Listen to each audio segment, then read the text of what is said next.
Wala na akong intensyon Hindi pwedeng walang intensyon. na idemanda yan si Kumain ka Amelia. muna. Oo. Bakit? Wala na. Anong wala na?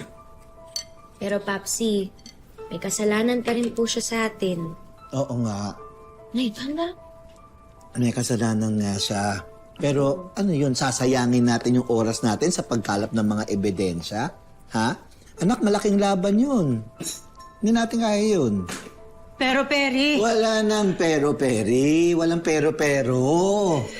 Alam mo kasi, ayokong sayangin yung oras natin sa pagkalap ng mga ebidensya na sigurado akong nilinisan niya yung mga bakas sa mga kakuntsaba niya. Kumain ka muna. At saka, yan si Karina na yan, ayoko na rin siyang idemanda. Ayoko na siyang idemanda, pati si Amelia. Ayoko na rin siyang idemanda kasi nakakaawa naman yung tao. Matanda na, tas magdudusa pa siya sa loob ng kulungan. Hindi tayo